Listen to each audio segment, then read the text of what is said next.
শিক্ষার্থীবৃন্দ, আজকে আমরা নবম দশম শ্রেণীর গণিত বইয়ের 16 অধ্যায়ের অর্থাৎ পরিমিতি অধ্যায়ের সূত্রাবলী নিয়ে আলোচনা করব। আচ্ছা, সূত্রগুলো হলো 1 নাম্বার সূত্র, যেমন লিখতে পারি আমি সমকোণী ত্রিভুজের ক্ষেত্রফল। সমকোণী ত্রিভুজের ক্ষেত্রফল সমান হাফ গুণন ভূমি গুণন উচ্চতা। আচ্ছা, সমকোণী ত্রিভুজের ক্ষেত্রফলের সূত্র। 2 নাম্বার, সমবাহু ত্রিভুজের ক্ষেত্রফল সমান √3/4 স্কোয়ার। 3 নাম্বার,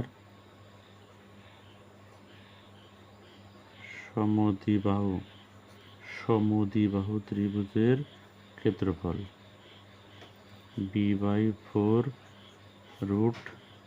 রুটের মধ্যে 4 স্কোয়ার মাইনাস b স্কোয়ার। এটা হলো সমদ্বিবাহু ত্রিভুজের ক্ষেত্রফল।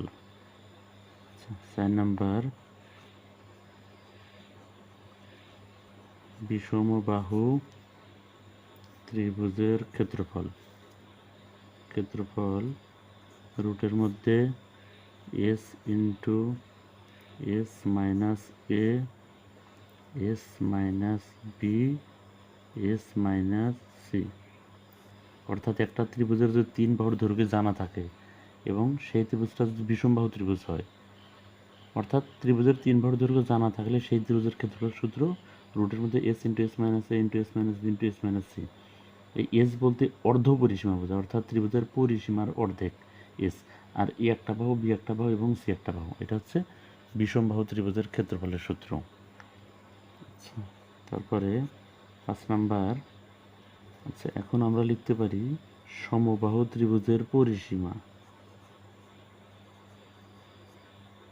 সমবাহু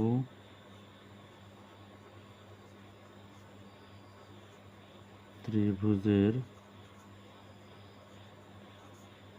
পরিসীমার সূত্র হচ্ছে 3a। মানে সমবাহু ত্রিভুজ মানে যে ত্রিভুজের 3 বাহু সমান, প্রত্যেক বাহুর দৈর্ঘ্য এ ধরি, তাহলে পরিসীমা হবে 3a। তারপরে এই সমবাহু ত্রিভুজের পরিসীমা। আচ্ছা, এগুলো গেল ত্রিভুজের ক্ষেত্রে এগুলো। আচ্ছা, আর একটা ত্রিভুজের সূত্র আছে, সেটা হচ্ছে এরকম একটা ত্রিভুজের এই বাহুর দৈর্ঘ্য এ আর এই বাহুর দৈর্ঘ্য বি, আর এই কোণটা হচ্ছে থিটা কোণ।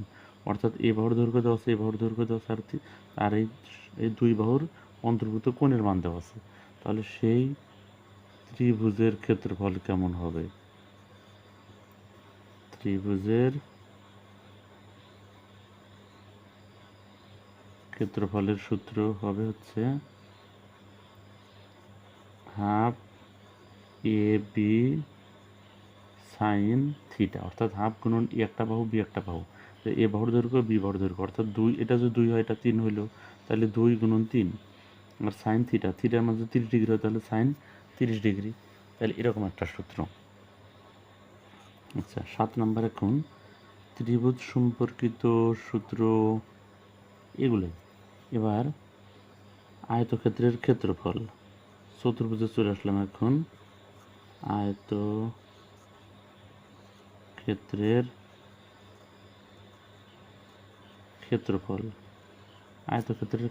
হচ্ছে দৈর্ঘ্য গুণন প্রস্থ।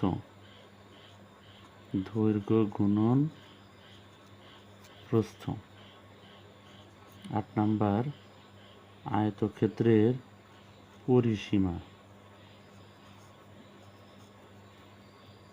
2 গুণন ব্র্যাকেটের মধ্যে দৈর্ঘ্য যোগ প্রস্থ। 9 নাম্বার সূত্র, আয়তক্ষেত্রের কর্ণের সূত্র রুট দৈর্ঘ্য স্কোয়ার যোগ প্রস্থ স্কোয়ার, অথবা স্কোয়ার প্লাস বি স্কোয়ার। এ বলতে দৈর্ঘ্য, বি বলতে প্রস্থ, তাহলে দৈর্ঘ্য স্কোয়ার যোগ প্রস্থ স্কোয়ার। এটা গেল 9 নম্বর সূত্র। আচ্ছা, তারপরে আয়তক্ষেত্র শেষ, এবার বর্গক্ষেত্র। বর্গক্ষেত্রের ক্ষেত্রফল। বর্গক্ষেত্রের ক্ষেত্রফল হচ্ছে বাহু স্কোয়ার, মানে একবারে হোল স্কোয়ার, বা এটাকে বলা হয় স্কোয়ার। এভাবে বর্গক্ষেত্রের ক্ষেত্রফল। 11 নম্বর সূত্র, বর্গক্ষেত্রের পরিসীমা। পরিসীমা বলতে 4 বাহুর দৈর্ঘ্যের যোগফল। বর্গক্ষেত্রের পরিসীমা হচ্ছে 4a। আচ্ছা, 12 নম্বর সূত্র, বর্গক্ষেত্রের কর্ণ। বর্গক্ষেত্রের কর্ণের সূত্র হচ্ছে √2a। আচ্ছা, বর্গক্ষেত্র গেল, তাহলে আয়তক্ষেত্র, বর্গক্ষেত্র। এখন হচ্ছে সামান্তরিক।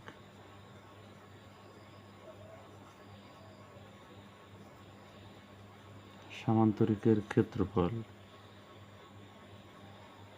সামান্তরিকের ক্ষেত্রফল হচ্ছে ভূমি গুণন উচ্চতা। ভূমি গুণন উচ্চতা।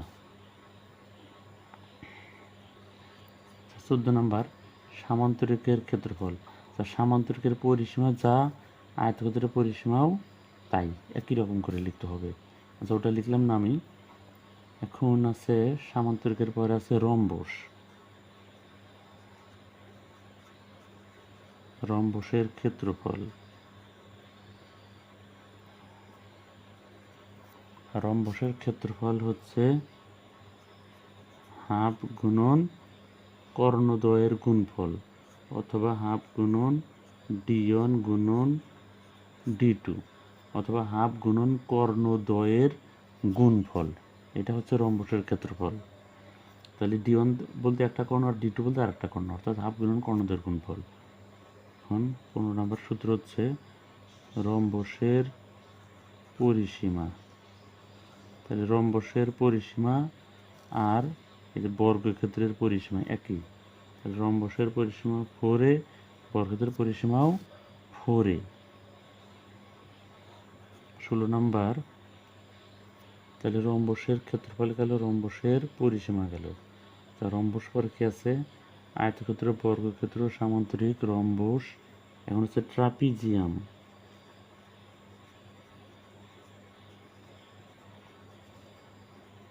ট্রাপিজিয়ামের ক্ষেত্রফল। ট্রাপিজিয়ামের ক্ষেত্রফল সমান হাফ গুণন সমান্তরাল বাহুদ্বয়ের যোগফল।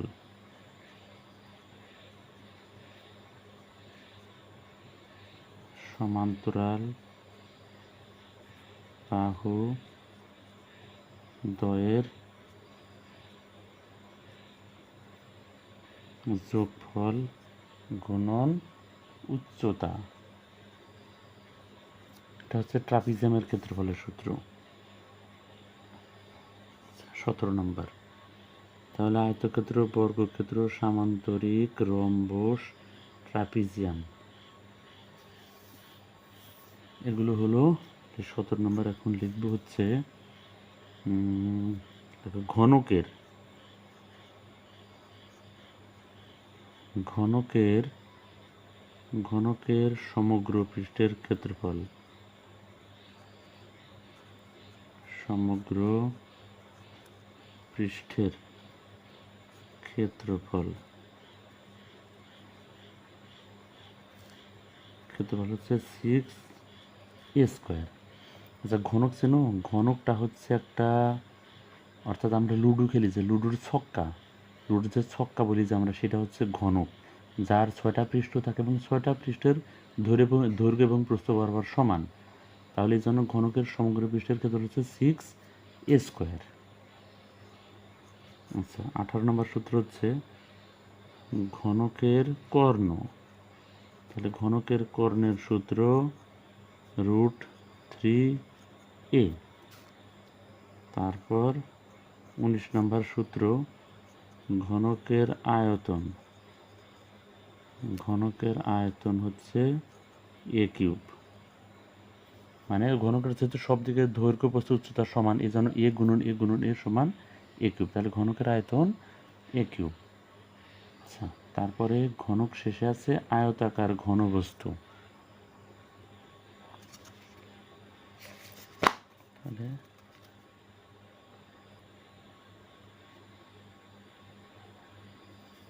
আচ্ছা, এবার 20 নম্বর সূত্র। 20 নম্বর সূত্র হচ্ছে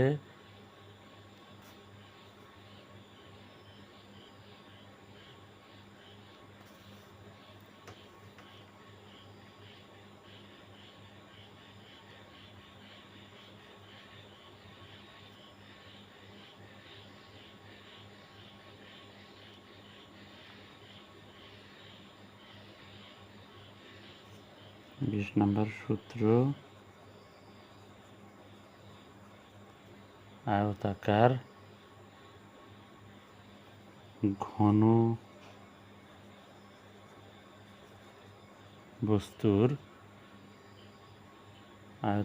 ঘন বস্তুর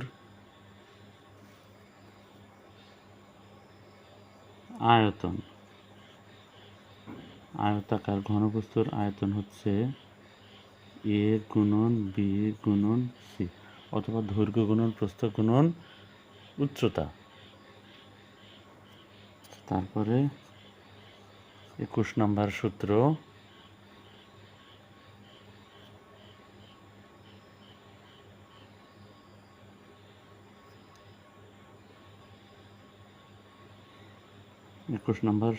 আয়তাকার ঘনবস্তুর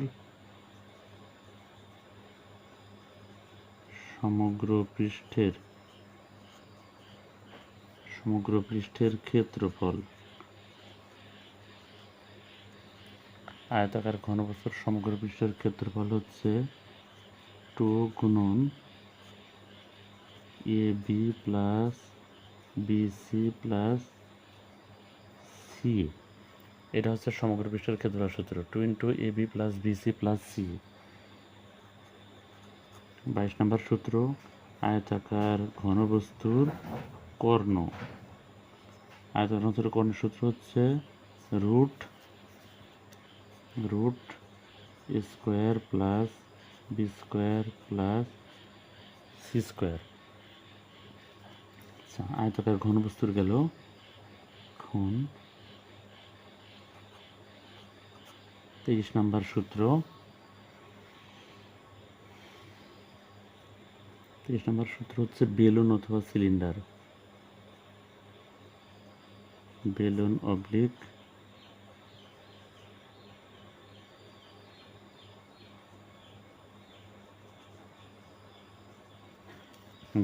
অবলিক সিলিন্ডারের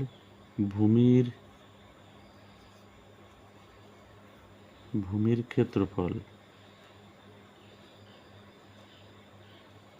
ক্ষেত্রফল হচ্ছে পাই আর স্কোয়ার। 24 নম্বর সূত্র বেলুন অথবা সিলিন্ডারের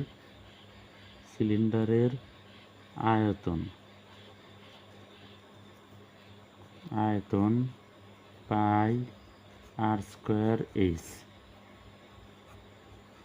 25 নম্বর সূত্র বেলুন অথবা সিলিন্ডারের বক্র পৃষ্ঠের ক্ষেত্রফল। বক্র পৃষ্ঠের ক্ষেত্রফল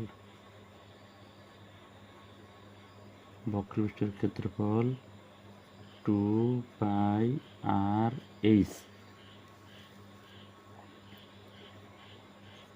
26 নম্বর সূত্র বেলুন অথবা সিলিন্ডারের সমগ্র পৃষ্ঠের ক্ষেত্রফল।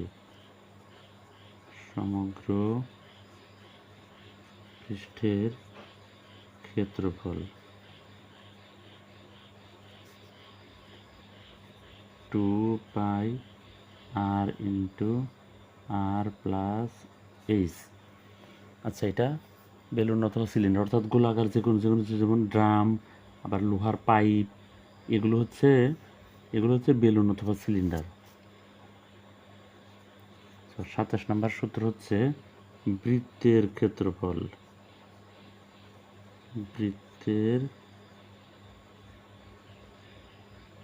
ক্ষেত্রফল পাই আর স্কোয়ার। 28 নম্বর সূত্র, বৃত্তের পরিধি 2 পাই আর। 29 নম্বর,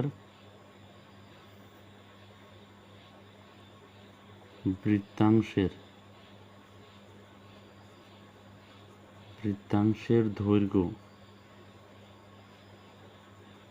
দৈর্ঘ্যের সূত্র হচ্ছে থিটা বাই 360 ডিগ্রি গুণন 2 পাই আর। 30 নম্বর সূত্র, বৃত্তাংশের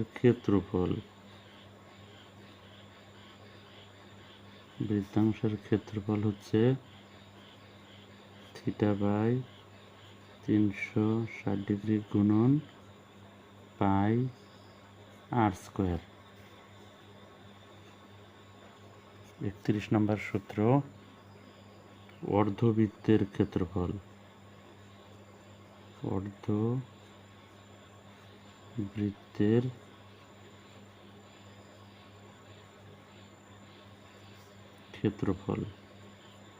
হাফ পাই আর স্কোয়ার। 32 নম্বর সূত্র, অর্ধবৃত্তের পরিধি অর্ধ এই জন্য হাফ, আর পরিধি হচ্ছে 2 পাই আর। এটুকু লিখলে হবে, অথবা এই 2 কাটা, তাহলে এই যে থাকলো পাই আর। অর্ধবৃত্তের পরিধির সূত্র।